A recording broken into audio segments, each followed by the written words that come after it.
नंदुरबार जिल्ह्यातील शहादा तालुक्यात सुरू असलेल्या बेकायदेशीर वाळू उपशाविरोधात आता आंदोलन तीव्र झाले आहे।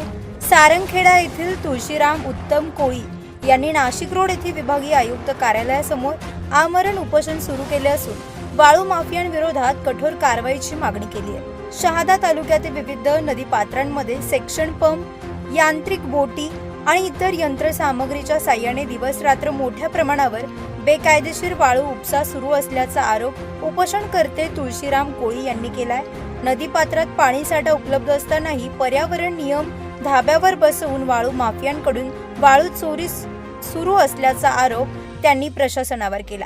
तसेच सर्वोच्च न्यायालय, राष्ट्रीय हरित लवाद आणि पर्यावरण संरक्षण कायद्याचे आदेश पायदळी तुडवले जात असल्याचेही त्यांनी सांगितले। महसूल विभागाच्या कार्यक्षेत्रात हा प्रकार सुरू असताना संबंधित अधिकारी दुर्लक्ष करत असल्याचा गंभीर आरोपही त्यांनी यावेळी केला। मी तुळशीराम कोळी, राहणार सारंगखेडा, तालुका शहादा, जिल्हा नंदुरबार। मी आज विभागीय आयुक्त कार्यालय इथं उपोषणासाठी बसण्यात आलेलो आहे।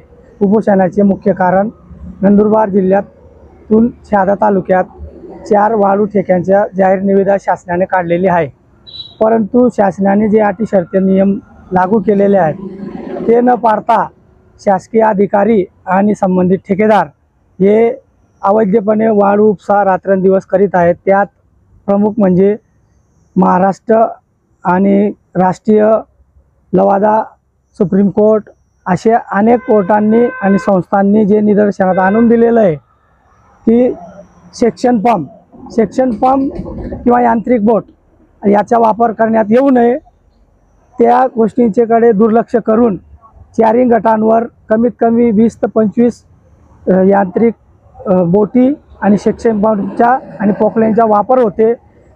शासनाने नियम लागू केले असता सकाळी 7 ते संध्याकाळपर्यंत वाहतुकीचे नियम असतात, पण ठेकेदार आणि महसूल अधिकारी यांचे धागेदोरे गुंतलेले आहेत, म्हणून 24 तास वाळू उपसा वारेमाप चालू आहेत। त्यात शेतकऱ्यांचे रस्ते, गावकऱ्यांना होणारा त्रास आणि पाण्याची पातळी खाली जात आहे।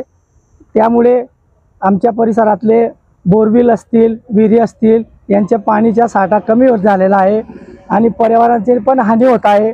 मी दिनांक 20 एप्रिल रोजी माननीय जिल्हाधिकारी नंदुरबार, प्रांत अधिकारी शहादा, तहसीलदार शहादा, गोंड खनिज विभाग नंदुरबार यांना निवेदन आणि लेखी तक्रार आणि जिओ मॅपिंगचे फोटो व्हिडिओसुद्धा पण तक्रारीत नमूद करून दिलेले होते, परंतु त्यांनी कुठल्याही प्रकारे दखल घेतली नाही।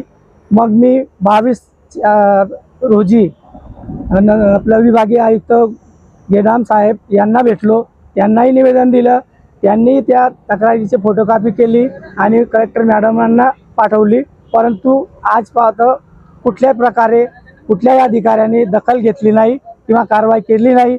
म्हणून मी आज रोजी माननीय विभागीय आयुक्त यांच्याकडे उपोषणासाठी आलेलो आहे। जोपर्यंत बेकायदेशीर वाळू उपसा बंद होत नाही आणि दोषींवर कठोर कारवाई होत नाही तोपर्यंत आम्ही उपोषण मागे घेणार नाही। संबंधित अधिकाऱ्यांची गोपनीय चौकशी करून त्यांच्यावरही कारवाई झाली पाहिजे। उपोषणकर्त्यांनी प्रशासनाकडे अनेक ठोस मागण्या केल्यात। बेकायदेशीर वाळू उपसा तात्काळ बंद करावा, वाळू उपशासाठी वापरले जाणारे पंप जप्त करावेत, यांत्रिक बोटी उद्ध्वस्त कराव्यात, तसेच रात्री बेरात्री सुरू असलेली वाळू चोरी थांबवावी अशी मागणी करण्यात आली आहे। याशिवाय संबंधित आरोपीवर मोका अंतर्गत गुन्हे दाखल करण्याची मागणी करण्यात आली आहे। नंदुरबार जिल्ह्यातील बेकायदेशीर वाळू उपशाचा मुद्दा आता नाशिक विभागीय आयुक्त कार्यालयापर्यंत पोहोचला असून या आंदोलनामुळे प्रशासनाची भूमिका काय राहणार याकडे सर्वांचं लक्ष लागलंय।